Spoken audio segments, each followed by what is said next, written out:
Jelas ada. Jadi orang yang melakukan tirtayatra persembahyangan itu menuju pura di Besakih, sebelum ke pusat di sini Pura Penataran Agung, mungkin ada yang sembahyang ke pura yang saya sebutkan tadi, apakah Pura Catur Lokapala, apakah Pura Pakidah. Kemudian setelah persembahyang di sana ke Penataran Agung. Yang niat memang tirtayatra sembahyang, tatanannya adalah jelas ada. Apakah melalui Candi Bentar, ada namanya Jabe Sisi, kemudian ada ya Kuri Agung, kemudian baru Kejeruan atau Utama Mandala. Jadi di pura itu ada 3, ada Nista Mandala, Madya Mandala, Utama Mandala. Utama Mandala ini adalah untuk melaksanakan persembahyangan dengan tujuan mohon keselamatan.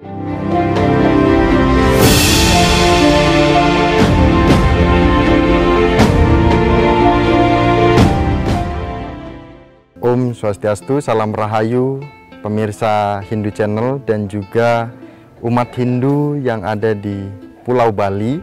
Tentu saja kami dari Hindu Channel melakukan perjalanan ke Bali, dan mungkin beberapa pekan kami akan menayangkan video tentang keberadaan kami di Bali, mungkin dengan tokoh Hindu yang ada di Bali dan juga tentang pura-pura yang ada di Bali. Salah satunya pada hari ini kami berada di salah satu pura terbesar dan satu-satunya pura terbesar di Pulau Dewata. Dan kami langsung bertemu dengan ketua atau pemucuk pemangku Pura Agung Besakih, dan langsung saja kita sapa beliau. Om Swastiastu. Om Swastiastu. Gusti Mangku Jana.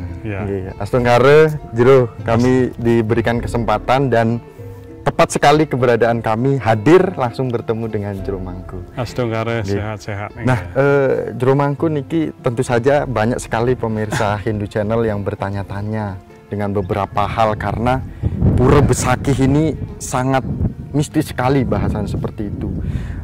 Niki yang berita di luar niki Jero Mangku. Nah, bisa 4 kali meletusnya Gunung Agung niki tidak terkena. Nah, dan apakah mungkin juga ada pura yang muncul di Bali seperti itu, besarnya itu melebihi mungkin Pura Besakih seperti itu. Nah, pertanyaan yang pertama, bagaimana suasana yang Jero Mangku rasakan, karena dari tahun 1988 seperti itu sampai sekarang. Monggo Jero. Terima kasih Om Swastiastu. Selamat datang pada Hindu Channel di Pura Agung Besakih ya. Jadi pura yang terbesar di Bali, pura yang sangat kita sucikan. Jadi Pura Besakih ini terletak di lereng Gunung Agung, di gunung tertinggi di Bali. Tentu saja adanya Pura Besakih, pembangunan Pura Besakih ini sudah tentu sangat diperhitungkan oleh para orang suci, para resi dahulu tentang keberadaan Pura Agung Besakih ini. Di Pura Agung Besakih merupakan pusat daripada pura yang ada di Bali. Nah, tentang adanya pertanyaan tadi, ya mengapa Gunung Agung meletus kemudian Pura Besakih ini tidak terkena musibah, baik itu berupa lapa ataupun yang lainnya. Tentu seperti yang saya jelaskan tadi, jadi Pura Besakih ini dari zaman dulu, dari penanaman Pancadatu pada abad ke-8 itu, jadi penanaman Pancadatu itu jadi menanamkan tonggak. Ya, jadi pertama disebut dengan Basuki. Ya, Basuki. Basuki itu artinya selamat. Itu kemudian lama kelamaan disebutlah Basuki. Lama kelamaan disebutlah Besakih, termasuk Pura Besakih terletak di desa Besakih yang artinya selamat rahayu. Jadi beliau Resi Markandia akan datang 2 kali ke Bali, ke Besakih. Yang pertama gagal, yang kedua setelah adanya ritual Pancadatu, penanaman Pancadatu itu barulah beliau bisa berhasil untuk menentukan tempat suci yang ada di Pura Besakih ini. Nah, Jero Mangku, ya, tentu saja ada pertanyaan lagi. Kenapa sih kok Jero Mangku ini bisa menjadi pemucuk Pura Besakih, dan Jero Mangku ini memang asli di Bali? Pasti ada yang nanya juga, apakah mungkin Jero Mangku yang ada di Besakih ini bisa jadi pemangkunya juga di luar dari Bali, atau memang harus orang Bali? Nah, Jero Mangku ini memang dari Bali atau dari Jawa, atau dari mungkin daerah lain? Ya, saya dari Besakih, jadi dari Besakih, seperti yang tersirat dan tersurat di dalam beberapa catatan, dalam beberapa sastra itu sudah jelas disebutkan bahwa yang menjadi pemangku di Pura Besakih itu adalah orang Besakih yang sesuai dengan Dreste. Dreste itu artinya kebiasaan, adat, dan berdasarkan sejarah tentunya yang sudah tercatat. Dan pemangku di Besakih umumnya, jadi pemangku di Pura Agung Besakih itu adalah umumnya istilahnya dengan seserodan. Seserodan itu artinya turun-temurun.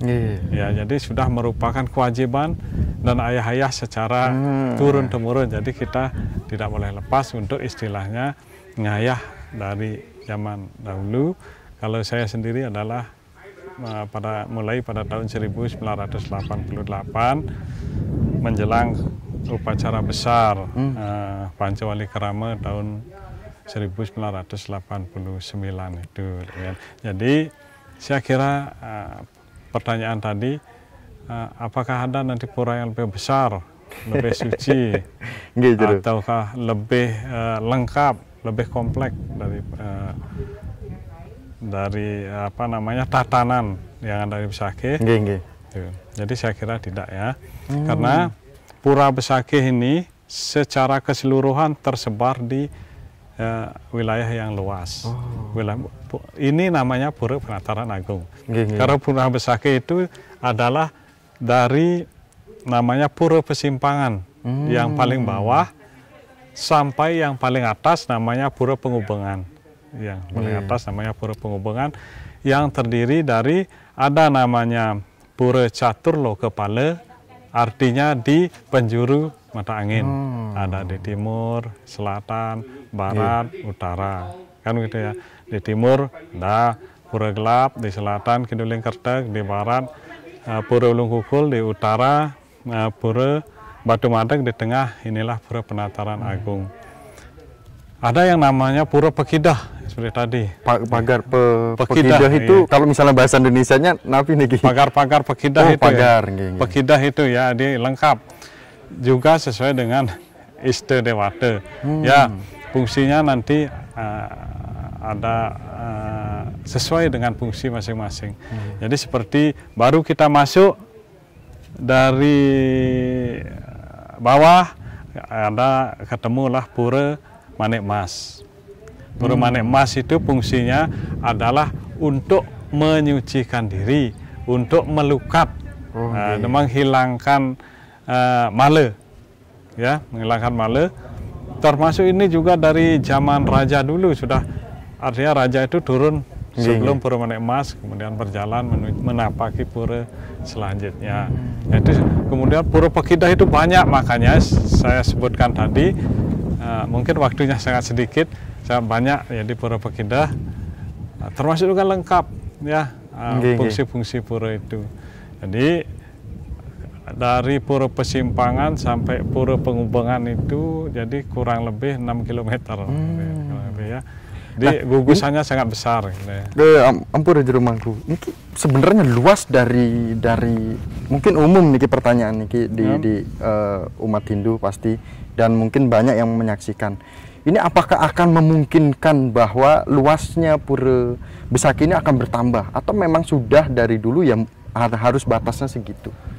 bertambah sih tidak, batasnya segitu. Oh. Ya, jadi orang suci dulu membangun tempat suci sudah seperti itu, ya sudah seperti itu.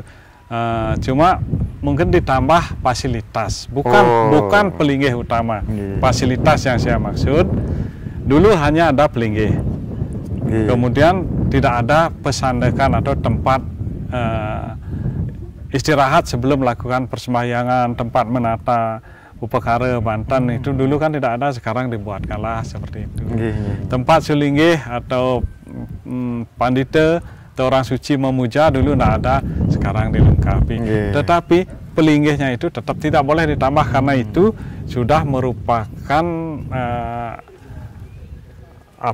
perjalanan orang suci yang sudah meletakkan pondasi. Di sini pura ini didirikan.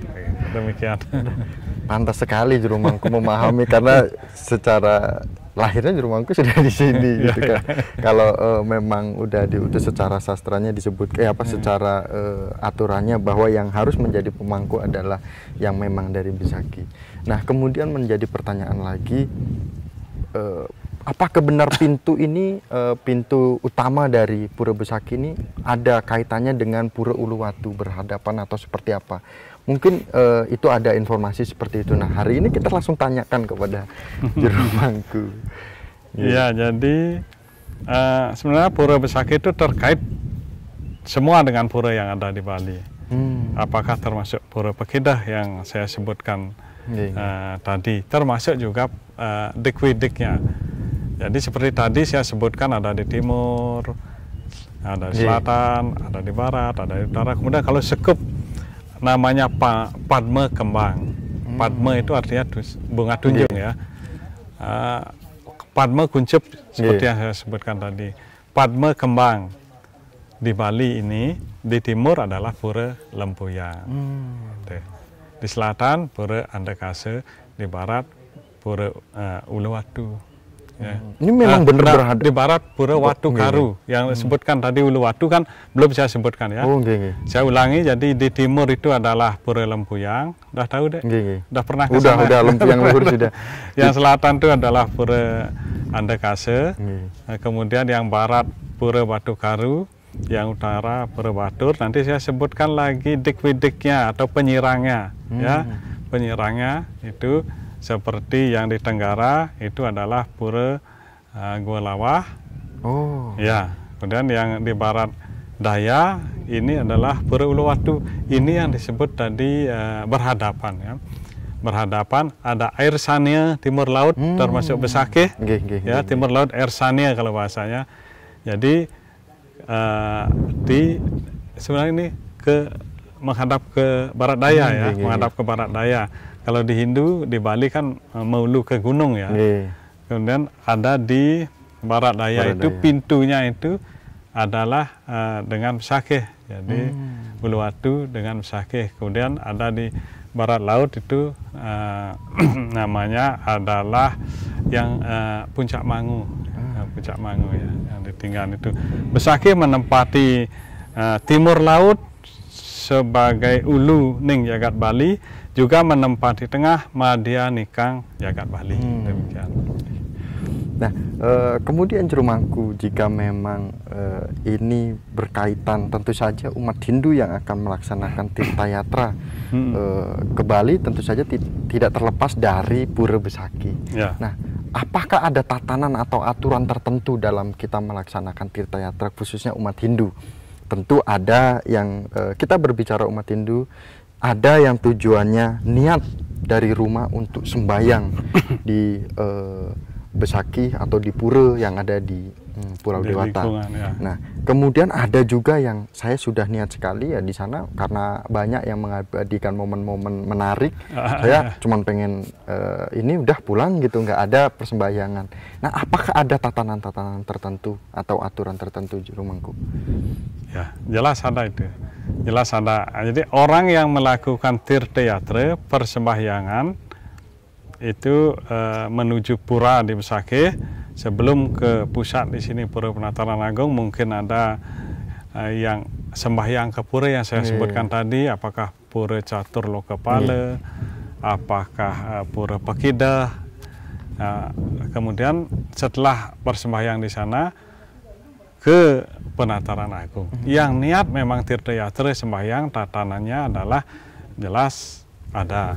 Apakah melalui Candi Bentar, ada namanya Jabe Sisi, kemudian ada ya Kuri Agung, kemudian baru Kejeruan atau Utama Mandala. Jadi di pura itu ada 3, ada Nista Mandala, Madya Mandala, Utama Mandala. Utama Mandala ini adalah untuk melaksanakan persembahyangan dengan tujuan mohon keselamatan. Ada seperti tadi bahwa Pura Besakih jadi dalam perkembangannya, jadi Pura Besakih itu bukan saja sebagai tempat persembahyangan atau Tirta Yatra, tetapi lama kelamaan juga menjadi daya tarik kan. Jadi orang asing datang sangat tertarik, kemudian disebarluaskan, kemudian sangat tertarik lebih-lebih dengan tradisi adat dan tradisi upacaranya yang unik, sehingga datang. Ada kedatangan turis-turis seperti itu kan, ada ya. Itu jelas ada tatanannya. Satu, ya jelas tidak boleh masuk ke Jeruan. Jadi harus dari Nista Mandala saja. Di samping itu ada jalan ya. Di samping itu dari Nista Mandala itu aja dia keliling itu enggak boleh masuk ke Jeruan, karena ini sudah ada aturan dan ketentuannya. Untuk mengambil momen-momen foto itu boleh, termasuk juga pada saat upacara boleh mengambil momen foto, cuma kita tentukan di mana boleh, di mana tidak. Juru Mangku, terkait dengan upacara-upacara tadi itu disinggung juga, ketika umat Hindu mungkin biar momennya pas dan tepat ketika harinya itu besar nih, maksudnya ada upacara besar, itu mungkin di bulan apa, hari apa, atau seperti apa ada nih, mungkin ada Juru Mangku kan, ada umat Hindu yang aduh biar momennya tepat ketika hari raya besarnya di sana, apa nih ketemu gitu kan? Ketemu ya seperti tadi, jadi Pura Besakih itu sangat lengkap ya. Tadi kita ditanyakan tentang jenis upacaranya. Jenis upacaranya itu di Pura Besakih itu ada 2, yaitu ada upacara yang setiap 6 bulan sekali, jadi atau 210 hari sekali. Itu namanya berdasarkan pawukon. Itu terlaksana di seluruh yang tadi itu sesuai dengan pawukonnya dan harinya. Ada itu.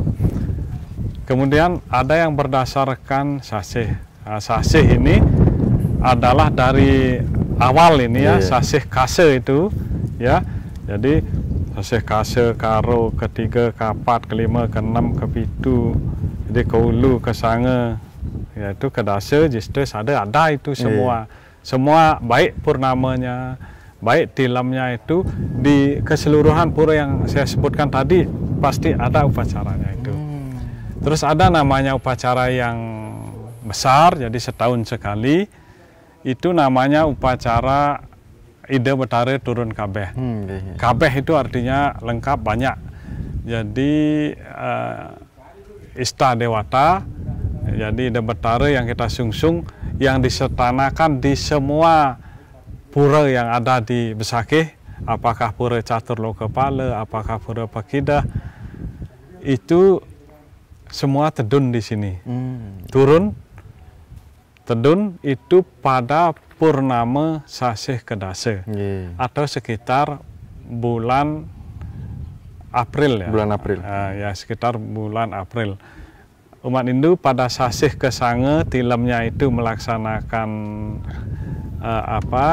taur, melaksanakan taur, baik di desa ya, baik di Catus Pate melaksanakan taur, termasuk juga di sini dilaksanakan taur Tabuh Gentuh, lagi 15 harinya itu purnama, itu rangkaiannya. Pada saat itulah upacara yang namanya Betara Turun Kabeh, semua ada Betara tedun diistanakan di Pesamuan Agung, jadi Pesamuan Agung dengan segala upacara yang lengkap. Itu dilaksanakan setiap 1 tahun sekali. Ada namanya Pancawali Krama setiap 10 tahun sekali. Ya, 10 tahun Berarti sekali. hitungan sekarang untuk menuju ke 10 tahunnya kapan nih Kijur? Jadi kalau Masehi ya saya. Oh, Masehi. Kalau Masehinya itu dijelaskan tahunnya itu akhiran 9, biar lebih gampang untuk umat kebanyakan. Kalau sakenya itu di belakangnya 0, seperti 1940 di belakangnya 0, itu 10 di belakangnya itu ya, nah itu Pancawali Krama. Kemudian ada Eka Daseludra, Eka Daseludra ya, ya itu. Jadi di belakangnya itu angkanya itu sakenya 00 gitu. 00 ngerti ya. Kalau yang 1000 tahun sekali itu angka sake belakangnya 000 gitu. Ya. Misalnya tahun 2000. Tahun 2000 akan dilaksanakan karya merbu bumi. Nah, merbu bumi 1000 tahun sekali. Tahun sakenya itu tahun 2000. 2000 sekarang tahun sakenya kan 1944. Nanti tahun sakenya 2000, selisih tahun sake dengan tahun Masehi kan 79 ya. Ya, 79 atau 78. Jadi pada tahun 2079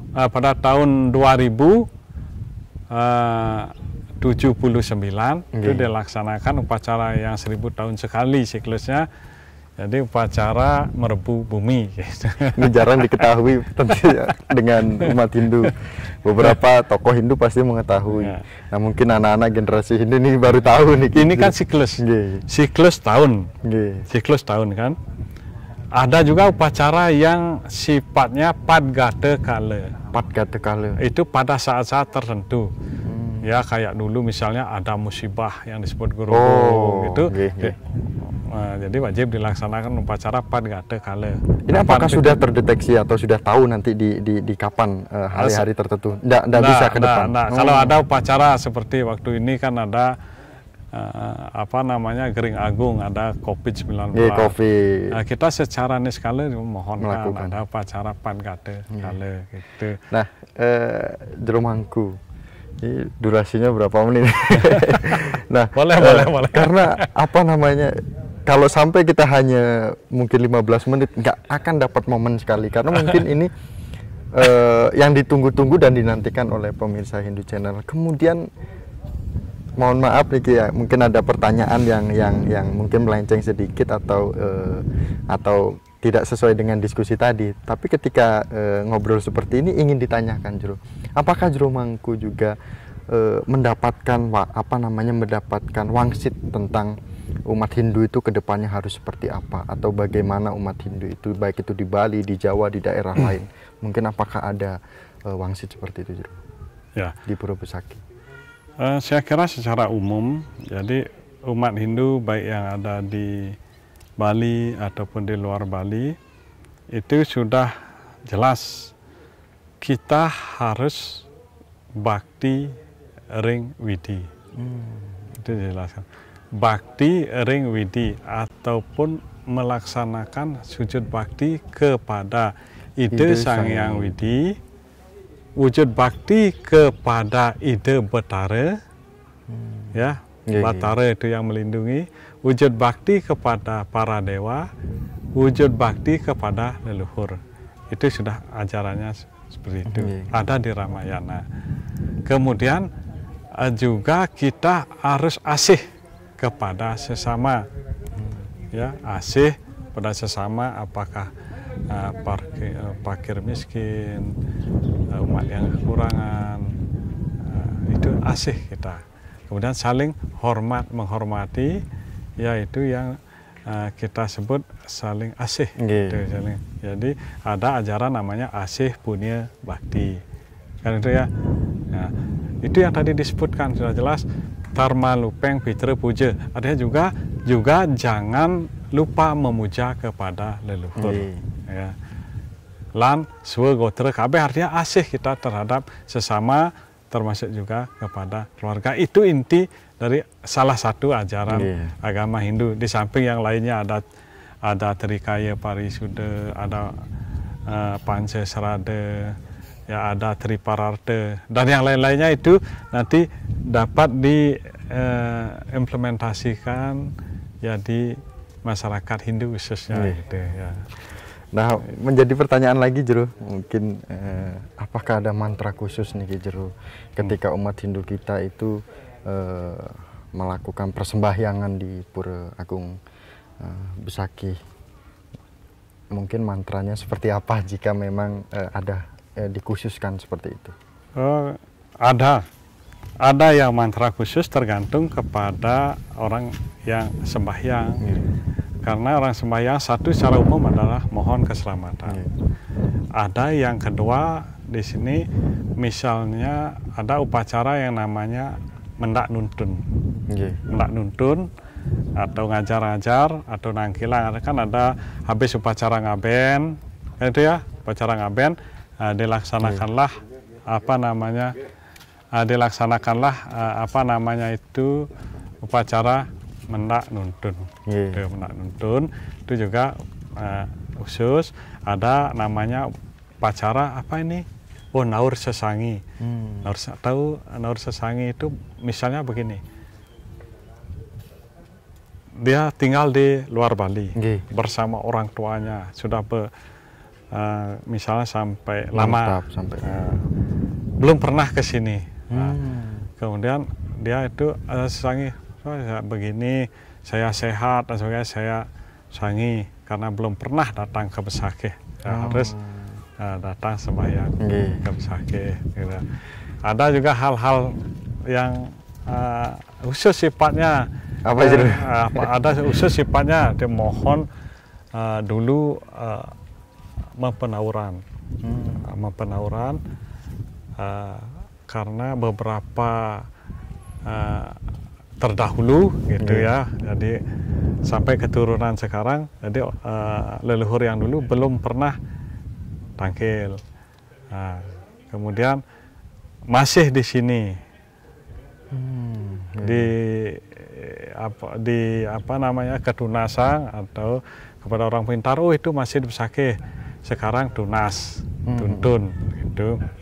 Dituntunlah di sini, kemudian dilinggihkan. Kan di Bali masing-masing keluarga itu kan punya sanggah, ya, sanggah kemulan namanya. Tuntun dilinggihkan di sana, kemudian untuk persembahyangan sehari-hari kan dengan leluhur kan di sana gitu. Nah, kemudian kalau untuk secara umum itu biasa sesuai dengan Iste Dewata. Yang dimaksud dengan Iste Dewata adalah para dewa yang berstana di pura tersebut. Nah, jadi sesuai dengan manifestasi dari para dewa. Terakhir Jero Mangku, apa yang sudah Jero Mangku ketahui atau pernah mendapatkan informasi dari umat Hindu ketika beliau selesai melaksanakan bakti di sini? Mungkin ada permintaan khusus ketika melakukan permintaan khusus, oh Aslungkare semua berjalan lancar ataupun apa, pernah tidak ada mungkin komunikasi balik kepada Jero Mangku ketika seorang umat Hindu niki sampun pulang ke rumah atau balik ke daerah? Ada, jadi umat itu datang sembahyang, saya antar persembahyangannya. Jadi kemudian kalau ada permohonan khusus, setelah saya antar persembahyangannya dengan upakaranya, jadi sepertinya pintu dibuka, silahkan. Pintu sudah dibuka. Kalau saya kan tugas fungsi membukakan pintu. Setelah membukakan pintu, yang bersangkutanlah yang memohonkan, yang bersifat khusus kan. Di beliau itu betara yang menentukan kan. Ya. Semua Jero Mangku, Di Gusti Mangku Jane sebagai ketua pemangku di Pura Agung Besaki, dan pemirsa Hindu Channel, tentu saja obrolan kami hari ini tidak hanya kita berikan kepada pemirsa Hindu Channel atau umat Hindu yang ada di Bali dan di daerah-daerah lain. Tentu ini juga menjadi refleksi atau ilmu baru bagi kami tim Hindu Channel, sehingga kami bisa hadir di Pura Besaki. Dan mungkin akhir kata kami tutup dengan Paramasanti bersama dengan I Gusti Mangkujana sebagai pemucuk Pura Agung Besaki. Kami tutup dengan Paramasanti. Om Santi Santi Santi Om.